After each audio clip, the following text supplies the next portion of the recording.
Hello, what's up? Isang malupit na umaga sa inyo lahat, mga kalapares, mga kalapatids, followers and friends. Hello sa inyo, what's up pala? So ngayon guys, for today's video, gusto ko lang sana i-flex yung aking kalapate, kalapares.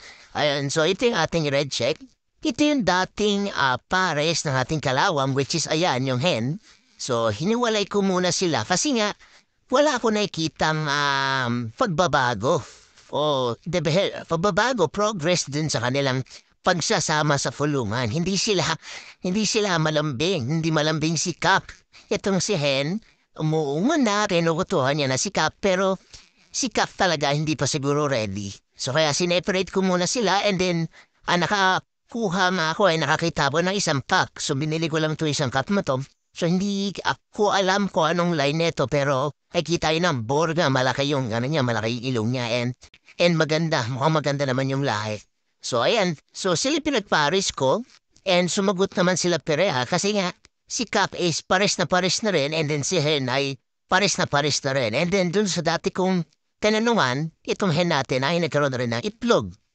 And then same with this checkered white na nagkaroon din ng pares na dati. Not sure lang kung checkered white ang tawag dyan. Please, kung alam niyo kulay na yan, pa-comment na lang guys. And then yung ating kalawang, kung kalawang man yan, basta brown. Ayan.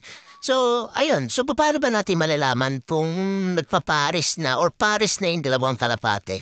Una, syempre, nagkukutuhan na sila, nagkukutuhan. Yung ng kanilang mga balahibo. And then, pangalawa, naghahalikan na sila. Siyempre, pangatlo, hindi na sila nagsasalpukan sa kulungan. So, sweet-sweetan na sila. And then, pang-apat, siyempre, kung nagpapatungan na sila. So, yun yung mabasehan natin kung pares-pares na yung mga kalapati natin. So, ayan. So, nakikita nyo, na pares na yan, dalawang kalapati na yan. So, nag-i-start na sila ngayon mag-produce na kanila magiging inakais very, very, very, very soon. So, ayun na guys, ganyan na sitwasyon nila, ganyan na itsura nila. Once na may gusto silang mangyari, nabubulol na ako.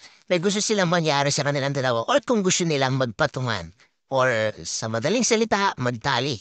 So ay naghahaligan muna and harami na papatong si Kak sa hen. So, ayun, alam niyo na paano malalaman kung pares na yung dalawa. So, paano naman malalaman kung mangingitlog na si hen? So, yun. Siyempre, hindi lang si Hen ang naglilimlim sa itlog, kundi ang Kak din. So, hindi lang din si Hen ang mostly o madalas si Kak ang nag-aayos ng fugad. Ayan, so siya yung nag-ahakot madalas ng mga pwedeng haputin para maging pugad nila. So, ayun. So, isa yun sa mga basihan natin kung mangingitlog na si Hen. Ayun. And then, nililimiman o laging nakaupo si Kak dun sa paitlugan kasi pinapainitan niya yan. Same with sa ating hen. So, ganyan. So, ano rin siya, lilimliman niya din yung fugad, kung anong fugad man gamit nyo. Ang fugad na ginamit ko, nilagyan ko lang ng buhangin kasi medyo mas mainit yan at saka may minerals yan kasi kinutuka-tuka din nila yan eh. So, may mineral sa mga buhangin na nakakatulong din sa magiging itlog ng ating mga kalapate. Hindi lang ako expert guys so kung may mali sa mga sinasabi ko, please correct me if I'm wrong. So ayan. So kung nakita niyo yung ating hen is nag-i-start na rin mga itlog. Ayan, so at this point guys, nag-labor na si hen natin, nag-labor na yan. So, ilang oras na lang ay mangingitlog na yan. So, ang mga kalapate o mga hen, same lang din sa mga tao, umuungol yan. Kung alam nila mangingitlog na sila, umuungol, kung siya na. So, umuungol yan. So, itong kalapate natin, itong ating kalawang na hen, is mangingitlog na. Ayan, so, nasaksihan ko kung paano nangitlog ang ating hen. Ayan, hen na yan, nakalawang. So, nakita ko talaga sa akin, mga mata kung paano lumabas ang kanyang itlog sa kanyang puta. Ayan. So, yun. So, maghihintay pa tayo ng isa pang araw bago mangitlog si hen na kanyang pangalawang egg. Actually, dito sa hen natin, medyo tumagal. Akala ko isa lang yung itlog niya. Akala ko, itong itlog niya is sa dati niya pang pares. Pero hindi. Awa ng Diyos, nagkaroon to ng isa pang itlog. So, i-update ko na lang kayo sa mga susunod tong video kung anong sitwasyon or actually, siguro pag gano'n na lang, pag nagkaroon na lang siya ng inakay. Ayan, so anyway, pag may time ako, mabibidyo pa ako dito sa pares na to. Ayan, so, yan. So, pagkatapos maglimlim ni Hen, maglilimlim din si Ka.